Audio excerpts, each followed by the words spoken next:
From first hunts to lifelong traditions, we're here to honor the heritage, hear the passion, and connect through the stories that make us all hunters.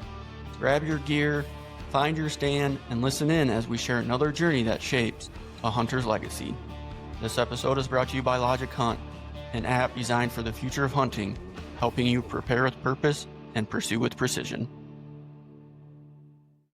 You ramped up for hunt season already?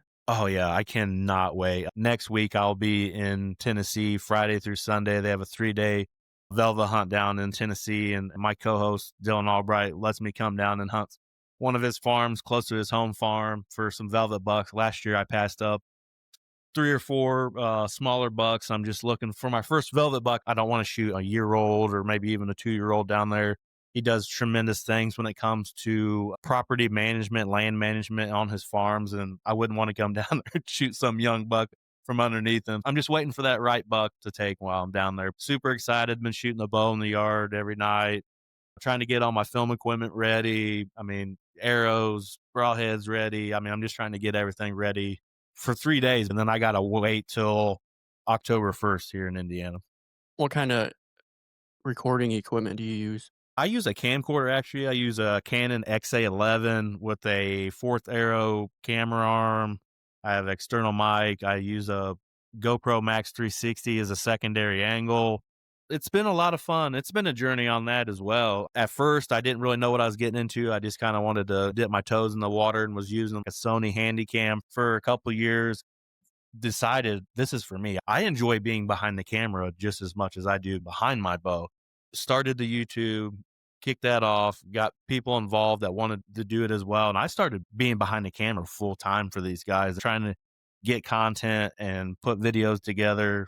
Even if it was us checking traps for raccoons and anything we were doing outdoors, I wanted to film it and then just get good at putting it together. And that's been a journey editing wise. That can be an absolute nightmare, but I finally came into my own, purchased the Canon XA11 and decked it out. It's been a lot of fun to get up there and film whitetails, man. It's absolute blast. I think a lot of people are going to the mirrorless cameras. Yeah, those are really nice.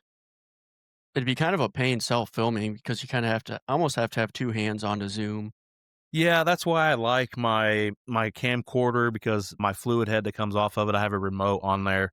So I can focus, I can record, I can zoom, and I can basically all do it with the flick of my wrist, which sometimes kind of sucks because I have my release on my hand, which a lot of people want to use a thumb release. I'm never been a thumb release guy. I've always been a finger Have trigger you ever guy. tried it? I have tried it. It isn't bad. It's not something that I didn't like. I'm a creature of habit, and I like being in a routine and shooting with those. I'm very comfortable with it. And sometimes it could get in the way on working that remote, but most of the time I figure it out. And you can't even tell that I'm having trouble when I'm behind it. I tried the thumb release and I'm like, well, I bought it. I better get used to it. It took a couple months. I'd never go back now. Yeah. And I don't blame you. I heard that once you go to that release, you start shooting tighter groups.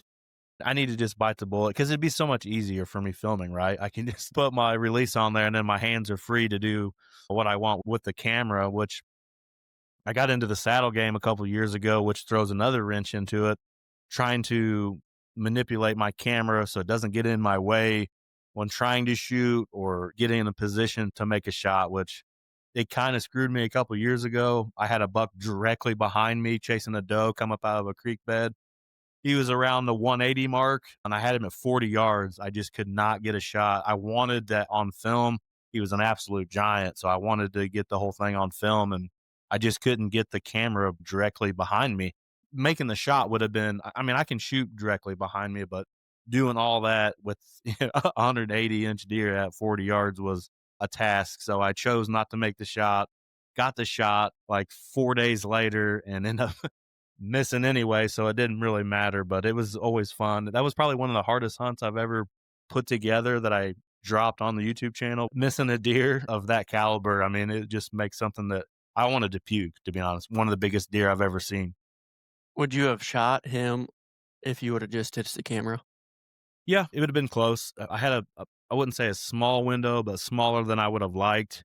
But I had him at broadside at 40 yards. I wanted it on a camera.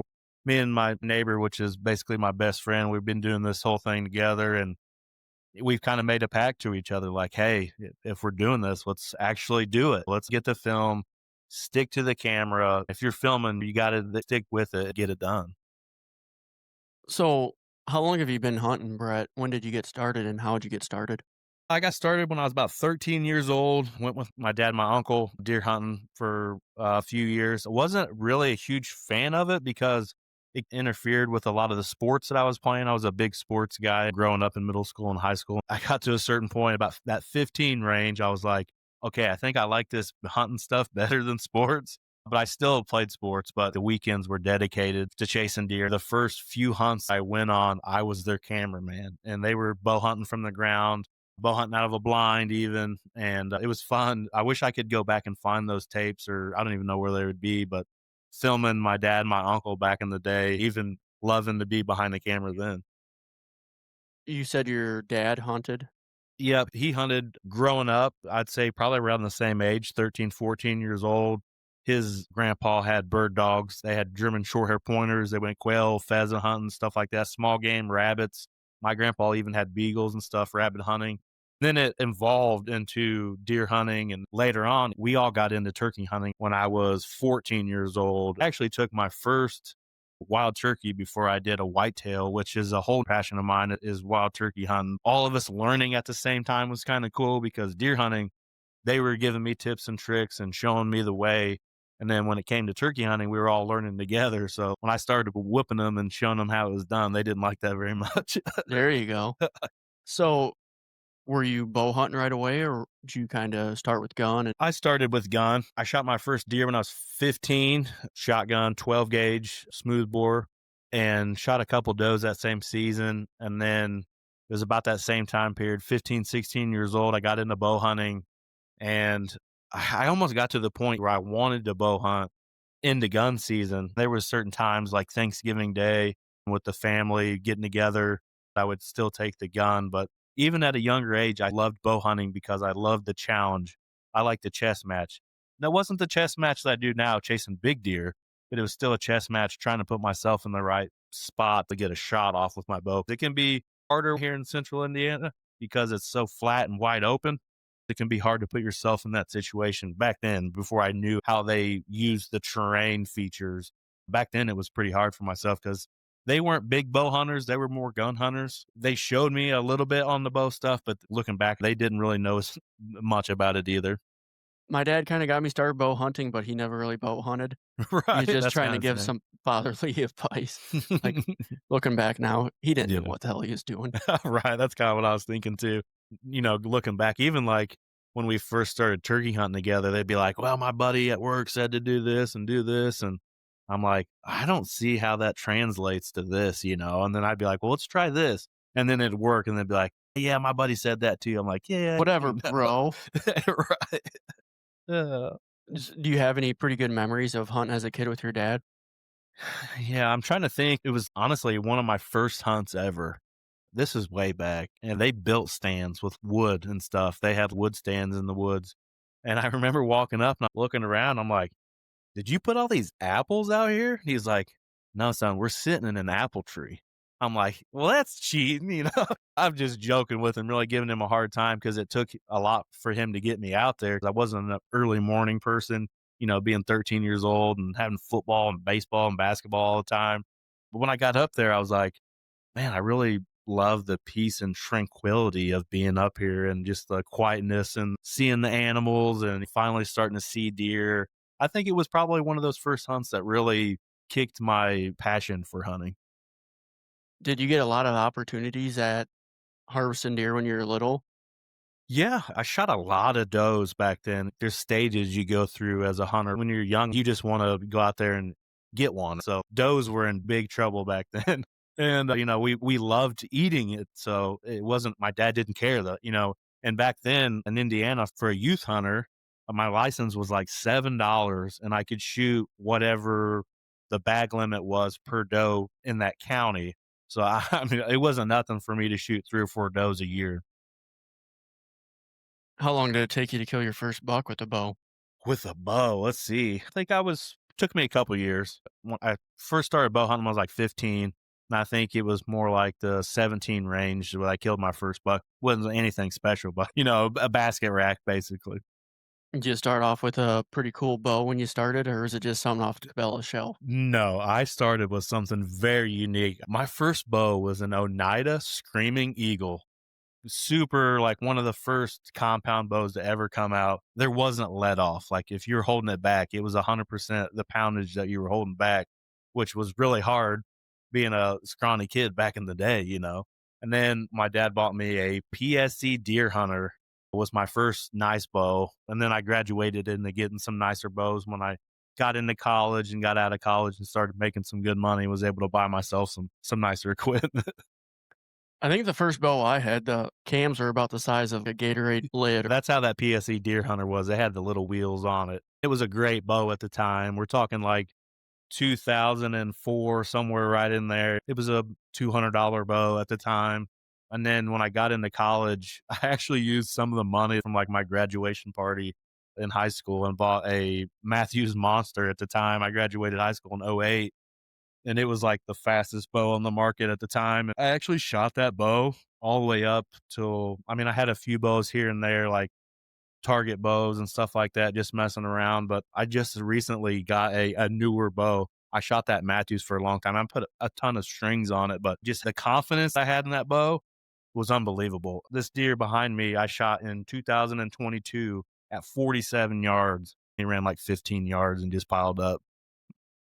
Your story sounds just like mine. I graduated in 2007 and I bought my first bow with graduation money. Right. A It lot of was us did that. It's like, oh, look, I got some money. I'm going to get me a nice bow. it was a Matthews Adrenaline. Oh, yeah. I remember those. Still have it sitting around. It was probably the year before the Monster, and I shot that every year until 3 years ago. Then I went to the V3X for a couple years, and as soon as the lift came out with that integrated stabilizer, I'm like, "I need that because I like a longer stabilizer for hunting. I hate pulling it off to get it to the tree stand." So I'm shooting the lift right now. I like Nice. it. I'm shooting a Expedition Explorer. I had it custom built. Well, my buddy had it custom built. Actually, we have the exact same draw length. And then I bought it off him. He was a pro staffer for Expedition. So it was a year old at the time. He gave me a deal that I couldn't pass up because he knew that I wanted a new bow forever. I just had never really pulled the trigger. I was like, I can't say no to that offer. Brand new bow, which was probably, 1,900 bucks to 2,000 at the time. And I got it for way less than that. And started tricking it out myself, and it's been fun to have a newer bow. My cousin's got one of those, and he shoots at my house a lot. Those things are really nice. I've never really been exposed to the Expedition bows. There's just so many different brands out there, I can't keep up with them. Right, same. I heard, what was that one that's been in the news lately that had a cease and desist order? A Truth Archery. I've never even heard of those people. They may have nice bows, but I've never heard. I mean, there's a ton of companies like that probably making incredible products that I've never even heard of. And I go to ATA every year. Prime bows. Yeah, those are nice. Just never been around them, man. Most of the shops that you go to that I had went to growing up, it was PSE, Hoyt, Matthews. You may get another brand in there every once in a while, but those flagship bows were the ones I saw most of the time. Martin was around for a little bit. There was a ton of those bows, Parker bows You back in know, the day. They were good bows. I think Parker and Martin were like a step under Matthews. Matthews made the missions, which there was, I can't remember what that one was called, but it was a great step up for kids that were getting a little bit older. You could adjust the draw length and the poundage on it to really kill big deer, really. I gotta look that one up because my dad bought one for my brother, and I think it's still around the farm. I can't think of what the heck it's called. The Craze, Yeah, yep, that's it. where it's like a one size fits all bow. Yeah, pretty much. I had a bear in there too somewhere. I can't remember the model of it though. This is back way before the ready to hunts came out, so I still got it bare and had to put sights and all that good stuff on it. But it was a great bow for me for the longest time. I gave it to a kid about 10 years ago just because he was wanting to get into bow hunting. I'm like, here you go, buddy. Start with this. This is a good one. It was like a cam and a half. I mean, it was a nice bow. Everybody talks about the ones that have it are obsessed with their bow tech. Yep, my neighbor shoots a Bowtech. He's got the Bowtech, like, Guardian or something like that. Very nice bow, and Bowtech did him right too. His son took it out of the case one day and set it on the ground behind his truck, and he didn't know it, and he backed up over it. This bow is only, like, a year or 2 old. Bowtech hooked him up, put new cams and everything on it for free. I bet Matthews wouldn't do that. I bet not. I'm just looking at a list of brands. I've always been Matthews. My buddy's got a Diamond, which they're okay. People who shoot Elite, they love the Elites. People who shoot the Hoyts love the Hoyts. I feel like most people that shoot a particular brand always stick to those brands. Like, I shot Matthews, that monster, for, I mean, long, long time. It's not like I'm a Matthews guy, you know? It's like I wanna shoot something that feels good. I like the speed of it, you know, it's not gonna cost me 4 grand to put it together. I'm not rich, so I still have to feed my family and take care of my other stuff. Some of those bows get pretty ridiculous in price, in my opinion. You don't think you can pull a Matthews sponsorship yet? No, no, I can't pull that off. I feel like Matthews sponsors more of the target shooters, stuff like that, which is good for them. I got a couple guys that are huge into that, go shoot all the tournaments and all that stuff. Just not really my cup of tea. I'm more of a bow hunter than doing 3D courses and shooting tournaments and stuff. There's nothing wrong with it, but I actually shot for Expedition the last 2 years and went to ATA this past year because it was in Indianapolis. I do a lot of stuff with Nexus, which Nexus owns like Scent Blocker, Scent Lock, Hardcore Waterfowl. It's like an umbrella company for some outdoor companies. So I do a lot with Scent Blocker, and I got to work, set up booths, do the whole 9 yards. And I went to talk to the Expedition guys. I hope nobody from them is listening to this because it's going to make them sound bad, but they kinda brushed me off. I just wanted to look. That's all I really wanted to do. They had a range set up where you could shoot the whole 9 yards. I came over there like, "Hey, I'm an ambassador of yours, just checking stuff out." They kinda really just ignored me, brushed me off, and I was like, "Yep, I'm walking right out of here." So I went to the next booth and kept going. I got an email probably, 6 months later that was like, "If you're interested in shooting for 2025, send an email." I sent an email and said, "I'm stepping away from this position. Thank you for the opportunity, taking my business elsewhere." Even though I'm still shooting my Expedition, I didn't want to be a part of their gig anymore. Do you ever have any brands reach out to you now that you have a YouTube and podcast? Yeah, I have. One of the coolest ones was a guy reached out to me on TikTok from Nebraska, Broadhead Company, Exact Archery. And he's like, "Hey, man, you want to check my broadheads out?" I said, "Send me a box. I'll check them out." He sends them, I get them in the mail. I'm like, "These are pretty slick." I shot them through some stuff. I was like, "They're not tearing up. They're not bending anything. Pretty durable." I said, "Yeah, man, I'll shoot them. How much?" I said, "I'll buy a couple boxes. And if you want to send me anything with that, you're more than welcome." He said, "They're 20 bucks." And I said, 20 bucks? 20 bucks for how many? He said, 20 bucks for a 3-pack. I said, "That's awesome." You know, I'm thinking, are these like China made or, like what? I have still to this day, I shoot those exact broadheads and I go work shows with him and his brother. And he actually sends the stuff to me and I do the show here in Indy. And I get that a lot from people, right? At the show when you're checking them out. I literally have a steel plate that they've shot the same broadhead into this 1/4 inch steel plate like 5 times and it never even messed the broadhead up. And there's a YouTuber called the Lusk Archery Review, big time YouTuber with archery equipment. He tested the products out and gave it a very high score. Basically, his packaging didn't cost him a whole lot. His manufacturing is the same manufacturer that makes all these high end broadheads that you have to go to Cabela's and spend, $70 for 3 of them. And he tried to get this brand in Cabela's and Bass Pro, and they want to mark it up like 50%. Took the middleman out and started selling directly to bow hunters or at shows. You would not believe it. I would get people to come back like the next year. "I need 5 boxes. Give me, how many you got? Give me all you can give me." I'm like, "I got to be here all weekend. I can't give you everything I got." They saw what it could do and it wasn't taking a huge chunk out of their wallet, which is, I mean, for people that have families and stuff, that's pretty big. They can't afford some of those broadheads, man. I don't know why anybody would pay that kind of money for some of those, but to each their own. Beast broadheads? I'm thinking more like the iron wills. The iron wills are like $150 for 2 of them.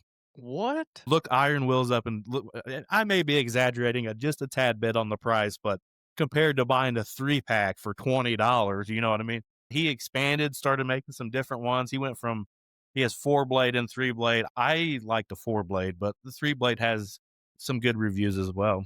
Iron Will, $130 for 3 of them. That's insane. I mean, even arrows are getting pretty salty too. There's a guy I had on a few episodes back that knew his stuff with broadheads, and he walked through a couple of them, and they looked pretty cool. Have you heard of Sever? Yeah, Sever's pretty nice. I got to check out at that Full Draw Film Festival that I went to last weekend or the weekend before. They had some annihilators. I might buy a box of those to try out. What makes them so good? They were like a single bevel broadhead. I don't know how they just the sharpness to it. Even he was like when they were on a table, he goes, "Hey, watch this. Those are directly out of the box. Don't cut yourself or nothing like that." And I was checking them out. I'm like, man, these are slick, man. Like they just look like it could do a heck of a damage and not like bend up or anything. Cause like for the longest time getting into bow hunting, I shot like the Allens from Walmart or like a 3 or 4 blade Muzzy or whatever I could get my hands on until really getting into it. I was like, I'm going to be consistent on what I shoot as far as flight of my arrow. And I've always been a fixed broadhead guy. I've shot rages and mechanicals, and I had a hunt back when I was probably 18 or 19 years old. It opened early and clipped a branch and went 15 foot the wrong direction. And I was like, nope, never again am I having this happen. It was on a doe, but it's still like, I don't want that error in anything I shoot. What's the brand name you're using again? Exact Archery. They're out of Columbus, Nebraska. The guy does it out of his barn. And I'm serious. I say this, try them. Just $20. And he even like at the shows, he even does like a warranty, like, dude, go shoot these into a concrete block, whatever you want. Try to break these. And if you think you can break one, I'll send you a whole nother box for free. He puts his money where his mouth is. Like he really does. The 4 blades, what I shoot, looks like a slick trick. I don't know if you know what a slick trick looks Mm. like. Very similar to that. Flies unbelievable out of my bow. I shot that buck behind me with the exact 47 yards, and it was like a perfect spiral going in. Like there was no wobble to my arrow whatsoever. Are those replaceable blades? No, they're not. Honestly, at a price point for 3-pack for 20, just buy another pack. You can get a tool in there and take them apart, but there's no reason to. The 3-blade that you see on there, they have like the perfect angle on the blades, so you can actually like run them on a stone and sharpen them. Not the 4-blade, the 3-blade, but the 4-blade, you might as well just buy a whole nother pack. Yeah, this is the first year I've shot Sever broadheads. I've been using the G5 Montex for a while, and that's how they are. You can sharpen them a little bit. Yeah, I like G5. I like the mega meats. One of our guys shoots the mega meats for turkeys.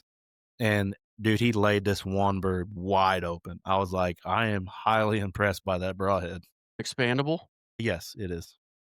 And I was like, I don't want to shoot expandable, but you're giving me a pretty hard case not to. Yeah, I don't know why I decided to try the mechanical this year. God, I've been on fixed for a long time, and Right. I'm kind of like that guy. If it's not broke, don't fix it. Like I said earlier, I'm a creature of habit. So if something works for me, I'm going to stick with it. And I've always been a fixed broadhead guy. see, I shot rages for a while. I didn't like the rubber band system. Right. Just put them in and out of your quivers. Like, F this, man. Right. How much are those beast broadheads? Are they like in crazy amount too? Because like I seen a deal on those where like if you hit that rib cage, it would go in, and then once it gets back out of that rib cage, like open back up. It looked like it would be incredible. I mean, the way it's piston driven or something like that, but it looks like it would do some damage. But I just can't see spending that much money on broadheads, especially if you flinging one and you lose I know how much arrows are, so you got an arrow, you got the broadhead. If you're like me, you got the lighted knock that goes with it. Like you got some money into each one of those arrows. $25 a piece, 75 for 3. No, that's not as bad as I thought. Well, the Severs are the same way where if it hits a rib cage, it can come in and come back out. I'm not sure what they cost, though. You don't see them in stores very often. No, you don't. There's a bunch of newer broadheads I feel like that are on the market, and one of these days I'm just gonna buy a box of a whole bunch of them and throw a review video up and shoot a ham bone or a shoulder blade or concrete block or a gel ballistics thing. I think it'd be a blast just to see which one worked the best. So the Severs, looks like they sell them independently. Their titanium 2 blade is 17 bucks. That's not bad. I'm gonna have to check those out, Sever. I'll have to check those out. A little bit cheaper than bees. Yeah. Still hard to beat those good old muzzies, man. I love them. That's what I shot for a lot of years. You could buy the replacement blades for them. They were easy access. I live out in the middle of nowhere. I still have to drive almost a half hour just to go to Walmart. I don't care what anybody says about the mechanicals. If you shoot, whether you hit the deer or hit the dirt, that broadhead will never be the same. I'm with you 100%. I shot one year. It was a hybrid. A blood sport nightfall was the broadhead I used. This particular trip was the first time and the only time I've been to an outfitter during COVID. Had a little bit of extra cash, decided this is something I've always wanted to do. I had nobody to go with me. I did it by myself. I went up to Buffalo County, Wisconsin, and shot a decent buck up there in the snow. This hybrid broadhead, absolutely, it looked like a grenade went off in his chest. Like when the guide got it back up there, we started gutting him. He goes, "What'd you shoot this thing with?" I pulled it out and showed him. He was like, "I ain't never seen one of them, but look at the inside of it, man. It seriously looked like a grenade went off in his chest." Yeah, a mechanical's gonna do way more damage if you hit them right. Right, There's just absolutely. more variables that can go wrong. For sure. I mean, your shot placement's everything anyways. That's why I get hardcore people that come up to that booth when I'm selling those broadheads and they want to be argumentative right off the bat because they're so hardcore in a certain product. I just show them that steel plate. I said, go get me some of those $125 for 3 of them. I want you to come shoot this steel plate. I'll bring it over to the archery range over here. You shoot this thing. I want to see what it looks like. I said, I'll take one of these things out of the box. The vendor across from us, I know it's a bow shop. I've taken that plate over there and shot one of those steel plates with a random bow. Just set me up one real quick so I can show him.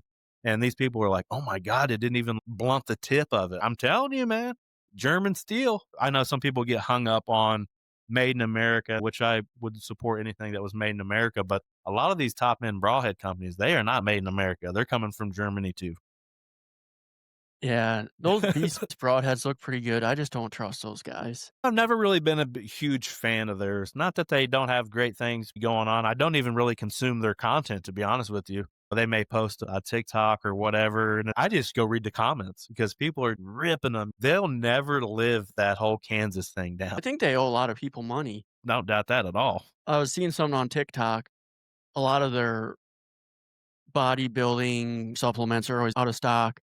What they said, whether it's true or not, is the Bomars can't find anybody to supply the whatever ingredients and package stuff up because they burn so many bridges. Wow. That's insane. Let's take a dark stroll down that alley. Everybody as a kid, right? Growing up and watching real tree big bucks and all those videos of them hunting back in the day. And even when I got a little bit older with the Lakoskis and the Candy Kiski and all them people, everybody wanted to do that, right? They wanted to be, I want to be hunting on TV for a living. I don't think people realize the real stuff like behind the curtain sort of thing. I always thought I wanted to be in the outdoor industry too until I stuck my toe in. I was like, oh, I'm not sure I like this at all. A lot of shady stuff goes on behind closed doors, these deals that go down. I don't know if you or your listeners have seen the Matt Jennings drama that went on not that long ago. It's a Mm-mm. guy from Georgia. He shot a deer in Kansas and took it to Oklahoma and tagged it in Oklahoma as if he shot it in Oklahoma. I believe is how the whole story played out. He got banned from Kansas for life, like 8 other states. And it's all about, you see the Facebook post and it's like celebrity hunter gets busted or something like that. And everybody's like, who is this guy?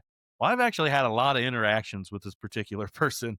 And this guy, from what I've been told from people close to him, I would spend $100,000 a year to go to outfitters, like just keeping up the Joneses so he'd have a video to put out or whatever. That dude was spending over $100,000 a year to go shoot deer. $100,000, I'm gonna go buy some land to hunt deer. I'm not gonna spend $100,000 to go hunt somebody else's place. Where does this guy get all this money from? That's what I don't know. Some of that stuff's kind of shady when you get into that. Like, what do they do for a living that they can afford that? I don't know if he owned something or his parents hit the lottery or what it was. I had some interactions with him in a closed Facebook group for that particular company that I was talking about earlier that I do a lot of stuff for.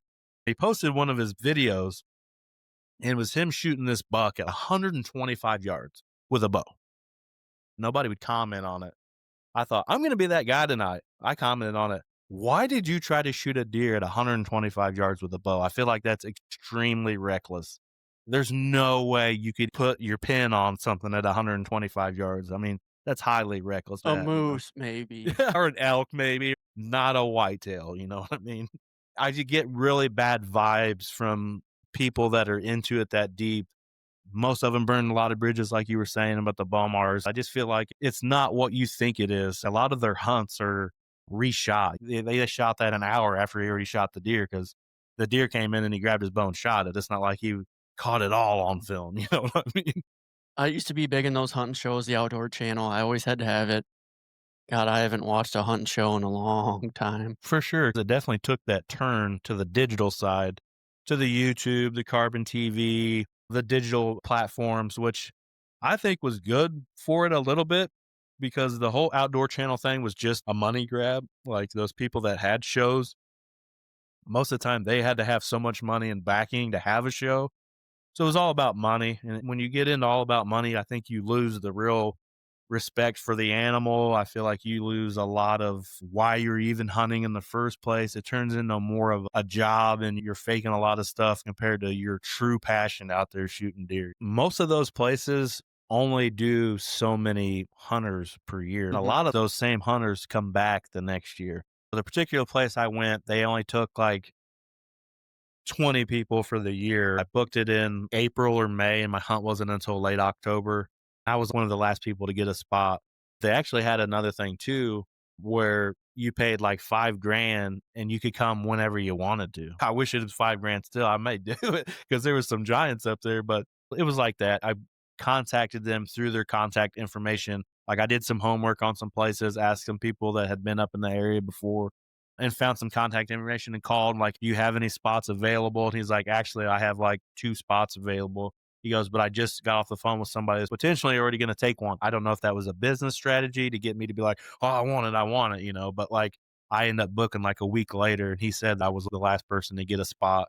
They only do so many spots per year because they have a lot of land to hunt off of, but they try to manage it where it's like not like they're just bringing in people each and every week, like just filling as many spots as they possibly could, which I've heard outfitters have done that in the past, or some still do that. I know there was an app, I don't know if it's still out there or not, but it was called like Book Your Hunt. And there was a lot of outfitters for hunting and fishing and everything in between on there. I don't know if that still exists or not, but I know it was a thing at one point. I got into the traveling thing really bad. I normally would travel to Kentucky for like their opener Labor Day weekend for Velvet. They pushed it back to that Monday of Labor Day, like after Labor Day, which is kind of hard for me to logistically. And then I would go to Missouri for their opener, like September 15th. I traveled a lot for early season. I travel a lot, period, as far as hunting goes. Turkey hunting this year, I did 6 states. A whitetail, I'm going to do something fairly close to that as well, but it's probably more of the later window from like October to like December. For whitetails this year, I think I'm going to start in Tennessee with the velvet hunt next weekend.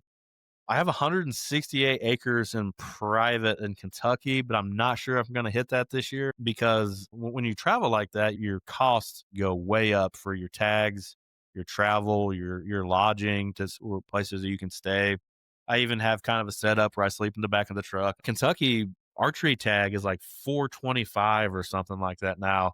So I think it's going to take a back seat. I'm probably still going to hit Missouri. So Tennessee, Indiana, Missouri, West Virginia, and maybe Ohio. I used to like hitting Ohio, but the non-resident have absolutely taken over that place. And it's been kind of hard to hunt in the time period that I want to hunt it because there's so many people from out of state hitting it, which is me Really? too. I'm an out of stater. I don't live in Ohio. Can't have your cake and eat it too, man. But the whole Missouri thing, I can't speak enough on that place. That place is incredible. Public land, even. Hopefully that I didn't just screw myself by saying that. But particular place I hunt, it's bow only. 4 points on one side, antler restrictions. They can't shoot does during gun. It's just kind of got a recipe for big deer, and boy, are they over there. There's a bunch of them. Where's this at? Missouri, that's all I'm going to say. Any of your states draw states? Next year, I'm actually going to be drawing Kansas, so that's a draw state. And then the year after that, I'll finally have enough points to hit the Iowa thing finally. Kind of been saving and skipping years on buying points and trying to work it into a schedule where I can actually get somebody to go with me, because some of those trips are fun and I do them by myself, but I love it when I get 2 or 3 guys to go and we have a little camp, sit around the campfire at night and talk about what we're going to do the next day, or help a buddy drag one out or whatever. It's always fun to have that old school camp feel. 100%. And what region in Iowa are you thinking? Probably going to be somewhere in like that zone 5 or zone 6, somewhere in that ballpark. Is that like South Central I Iowa? think it's south central, southeastern, somewhere right in there. I hunted northwest Missouri a couple years ago, and I traveled up to that Iowa to check it out for a couple days, and I was like, "Oh man, I need to check this out." That's what kind of fueled it even more for me to want to go under there. So that's south central Iowa, right in there. Yeah, I think that's zone 6, but I could have my zones mixed up. What part of Northwest Missouri were you in? Near Maryville, I think is where I was close to. Yeah, one of Um, my good buddies hunts over there and kills pretty nice deer every year. it was like rolling hills, a lot of farmland. Just draws and Yes, it was pretty incredible, really, and turkey hunted over there too. Nothing to see 30 deer in the morning when I'm sitting there trying to get a gobbler to talk back to me. so you got private ground in Kentucky, man. I think that's mostly public, isn't it? There is a ton of public in Kentucky, which their public land's pretty good too, up or down there, I should say. But I have my wife's uncle owns 160 acres in south central Kentucky, close to the Tennessee line, somewhere down in there. It's mostly like mountainous, real rugged terrain. But there's a lot of deer and a lot of turkey down there too. Yeah, I've had a few people from Kentucky on. It seems like most people that want to come on the podcast are from Kentucky. That's awesome. I actually own property in Kentucky too that I got give to me when a family member passed. I have a lot of family that lives in Kentucky, and it's in the same ballpark, South Central Kentucky. Held a lot of pretty good bucks and a lot of turkey for a long time, but that particular area of Kentucky is seeing a big boom in like residential stuff, like building Airbnbs because it's like right on Lake Cumberland. So a lot of people are building these big like log cabin Airbnbs and renting them out for $1,500 a weekend and stuff like that. It's pretty crazy how it's blown up down there. Is that right next to the property you own? Yeah, close to it anyways. Close enough where the particular farm that I used to hunt down there was 3,000 acres. I killed a turkey there like 8 years in a row. Didn't really deer hunt down there as much. I did go down there a little bit. Never killed anything worth talking about. The turkey hunt was incredible because it was like horse pastures and cow pastures that surrounded the farm, and then got down into some really big draws and ravines that went down towards the lake. My great aunt passed, and one of the farmers had first dibs on the property, and he lotted all that off and is selling these lots for $40,000 for an acre and a half. These people are just coming in and building homes and barn dominiums. It's basically turning into a small subdivision in the middle of nowhere in Kentucky. It's really blows my mind for them to kind of ruin something that was perfect. Money is king, apparently. Absolutely. It happens everywhere. I'm sure it's not just Kentucky. So I've been want to ask you about this Yeah. and want to make sure we cover it before we get to the end. I hear a lot about Indiana and Yeah. how it's one of the worst states you can hunt. So fill us in. Really? You heard that? Dang. I No. would say, for a while it was kind of in that ballpark of a hidden gem, right? That Dustin Huff buck is only like 35 minutes ish south of me. And it's the biggest typical ever killed in North America. It's an absolute giant and some very big deer. My buddy, just 5 minutes down the road, shot a 217 last year with a bow. There's some very, very big deer, but our public land is getting hammered. I think everybody's loving the traveling game right now when it comes to whitetails and checking new stuff out. And you may get somebody that lives in a state where whitetails aren't as prevalent as they are here. They come here and they fall in love with hunting Indiana whitetails because they're big. We're a 1 buck state, so that helps us out.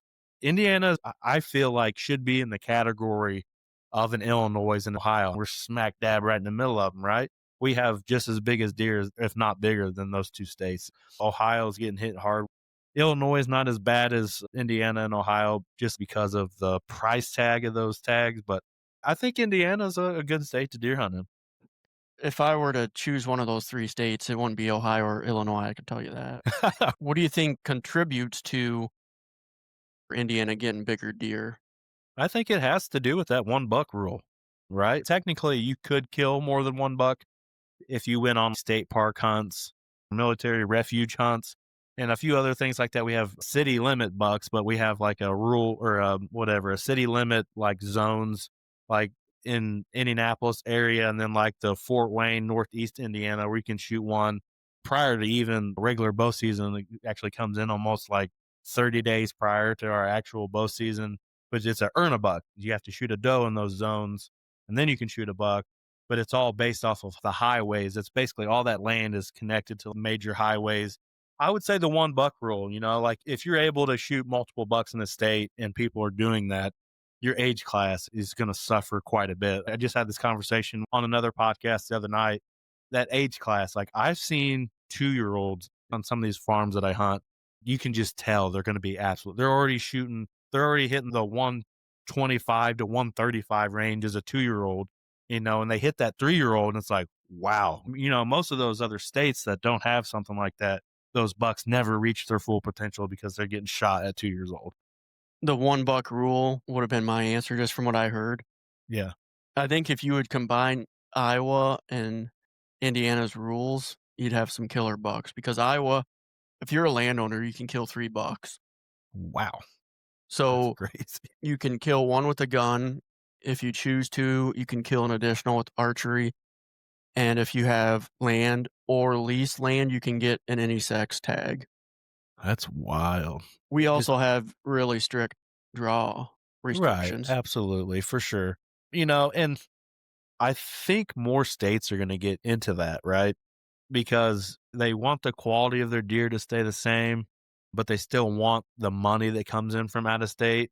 I mean, you should see some of these places during gun season. Obviously, I'm a big bow hunter. I've gun hunted with my family, but I would rather do it with a bow. But you should see some of these public land spots opening weekend of gun. It's like World War III. They're doing deer drives. I mean, it's crazy. Like, there's nothing to see 10, 15 trucks parked at a spot.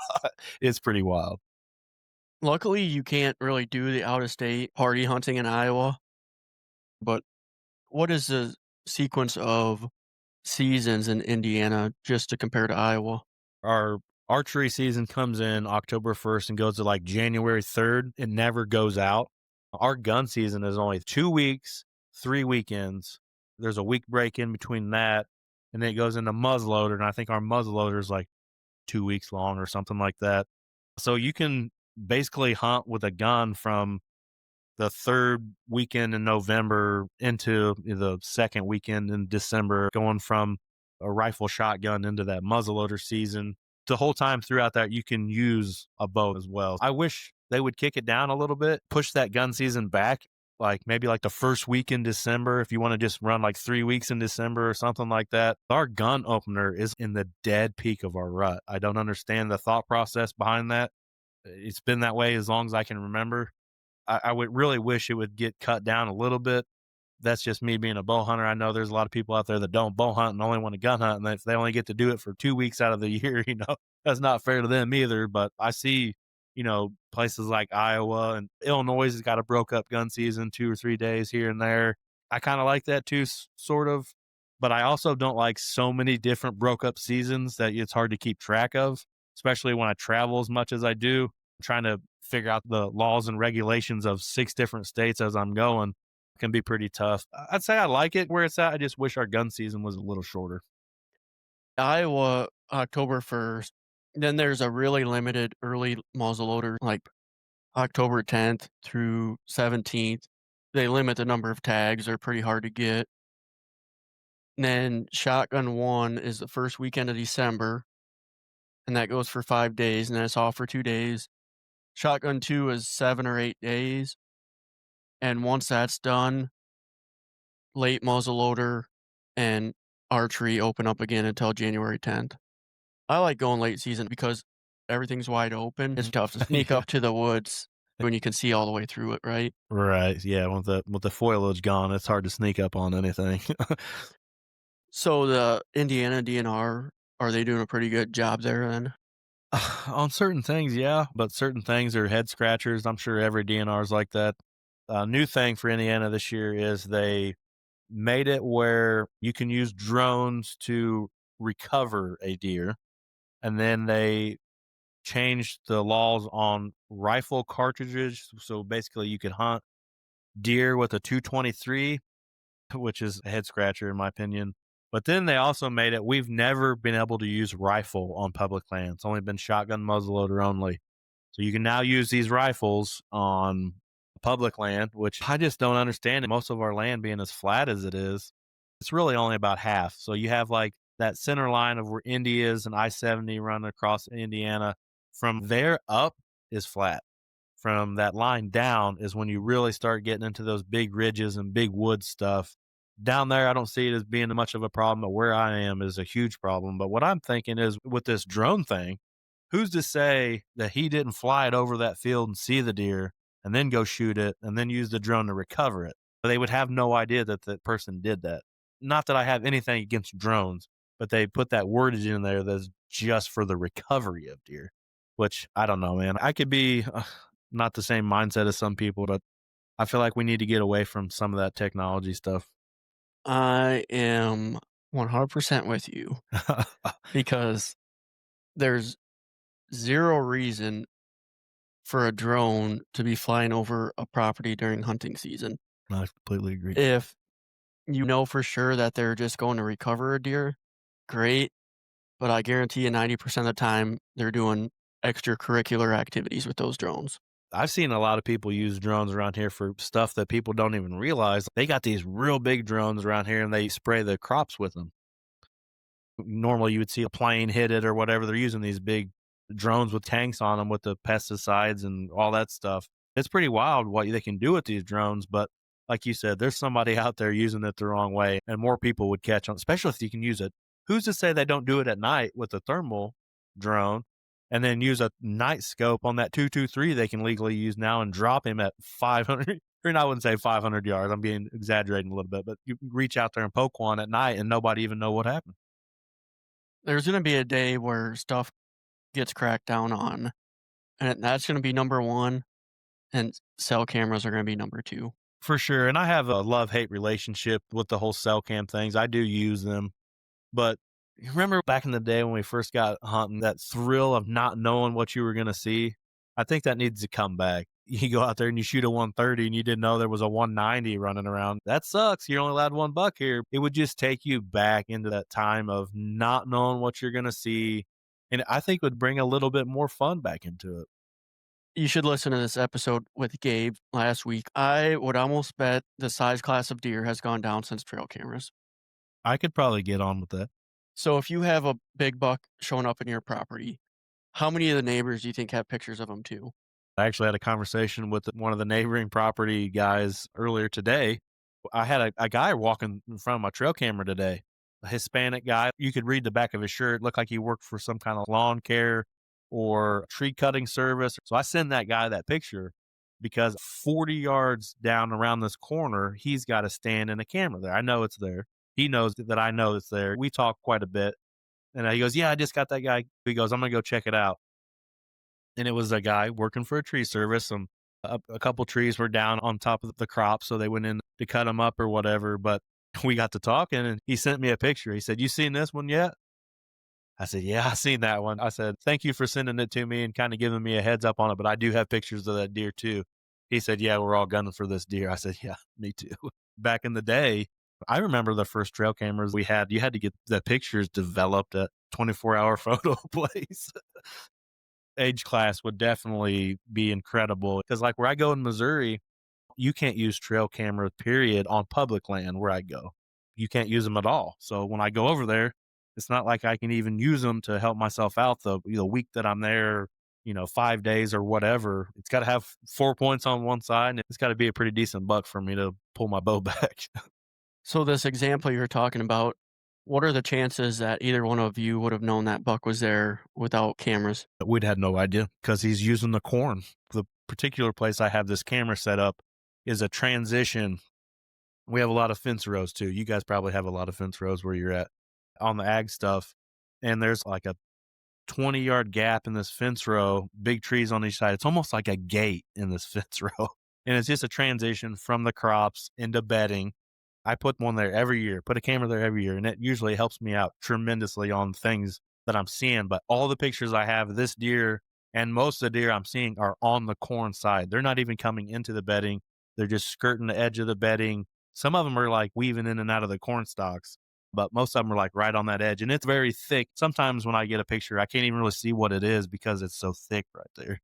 How often do you hunt a specific deer, or how often have you killed a specific deer because you got trail camera pictures and adjusted your plan, or you knew he was in the area, so you went out and sat there? Because I killed a mid 150s last year, and I was 2 hours away, and I was done hunting, but he showed back up, and I went up there and killed him that night. That's awesome. It's happened to me quite a bit. That particular deer I was telling you earlier that I shot and missed, actually, I didn't miss him. I took a bad shot in my book and I hit him further back than I wanted to. The way that I was angled, I ended up going through like that fat and like his hind leg, like his between his leg and his belly. Like I said, it made me absolutely sick how it all played out. But I had seen that deer Halloween morning. And then I was like so focused on chasing that deer. I was like, I am going after this is the one that I want. This is mega giant. I'm going after him. And then I have what people know this particular property that I'm hunting. They know that I'm the one that's in there. I would have buddies text me or send me pictures of that deer almost standing where I parked at like 2 or 3 o'clock in the morning. And I got chasing him for a couple days and I was like, I'm going someplace else for a couple days. I'm taking the pressure off of it, blah, blah, blah. Why start getting pictures of him again? And then it gets me that itch. I want to get back out there. I was like, I'm done. I'm done chasing him. He's a ghost. I can't get in there. And another guy that hunts down the road texted me one morning. I was getting ready to get dressed and stuff. And he goes, there's a giant standing there where you usually park. So I was like, "God, I'm going over there again." That's the morning I got a shot on him. He was still in the area. He was chasing two does. I mean, in that particular instance, I didn't kill him, but this one behind me that I shot at 47 yards, I was chasing him for a couple weeks. He started daylighting when I wanted him to daylight, and I got in the stand and killed him at 11:30 in the afternoon. The first story, I don't doesn't sound like cell cameras helped you out. It was just word of mouth. Yeah, it was word of mouth, but I was getting pictures of him too. I kind of knew where his core was, but the 4th and 5th of November, usually in that time period where I'm at, it's a huge lockdown period. And I just thought, because I'd already seen him with a couple does multiple times. So I knew he was probably just keeping them close because some of this bedding in this place is super thick. And it's to his advantage where he can almost see in every direction. Like there's no sneaking up on him whatsoever. And I just thought maybe he had a couple does bedded down in there for a couple days. I mean, it's nothing for me to. I've had bucks, like driving home from work and seeing a buck have a doe bedded on a fence row somewhere. And I, come back the next day and they're only 60 yards down. Same buck, same doe, and they've only moved 60 yards. He just got her locked down and getting the business done. Do you think bucks are more discreet now than maybe 7, 10 years ago where they're locking these does down? I don't know. It seems like the more I'm back home every year, it's less likely to see a buck chasing a doe out in the open like 10 years ago.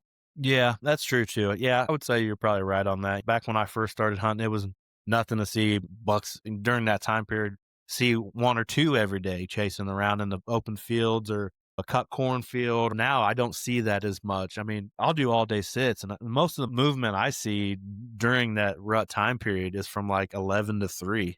Most people are at work or they're already out of the stand. I'm seeing them cruise, I'm seeing them chase like midday. The whitetail herd is evolving right before our Right. eyes. Yeah, for The sure. calling doesn't work like it did 10 years ago. They're being more discreet about how they're chasing. They're naturally going to evolve with all the Oh, for hunting sure. pressure.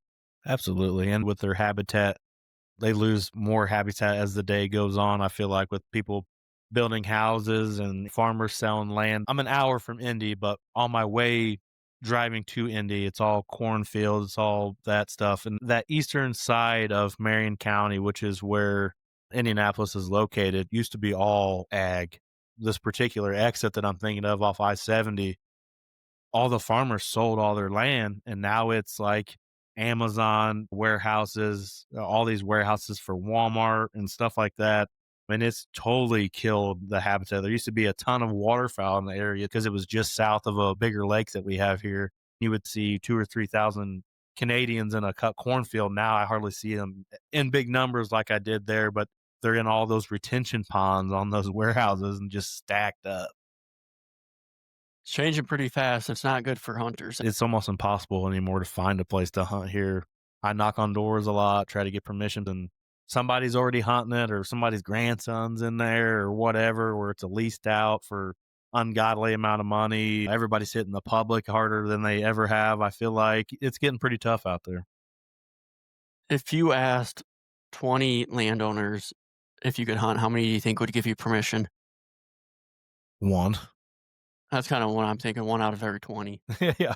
I've gotten a lot of no's here lately, and I've ran into things I hadn't particularly ran into before, like we like them in the yard, or we watch them, or we feed them. And then every once in a while, I get a, yeah, go ahead. You're more than welcome. It's like, oh, okay, thank you. And I've lost pieces too in the same direction of, well, my grandson, he's that age now. He likes hunting. We're going to let him hunt. It's like, what are you going to do about it? Unfortunate thing about getting permission on a new piece of Right. hunting property, it's like if you go to the bar and pick up this really hot chick and she's super easy, everybody else is probably picking her up too. So it's Right. just like if you're getting permission on hunting ground and it's super easy to get on, you're probably not the first one. There's a particular piece that this guy's lived in for the last 15 years or so. It's right across the road from where I mostly hunt. They sold it. I seen the sold sign the other day, and I was like, my aunt lives like a quarter mile down the road. I said, the day you see the moving trucks pull into this place, send me a text. She's like, why? I'm like, because nobody's hunted this place for almost 20 years. I'm going to be the first person to ask.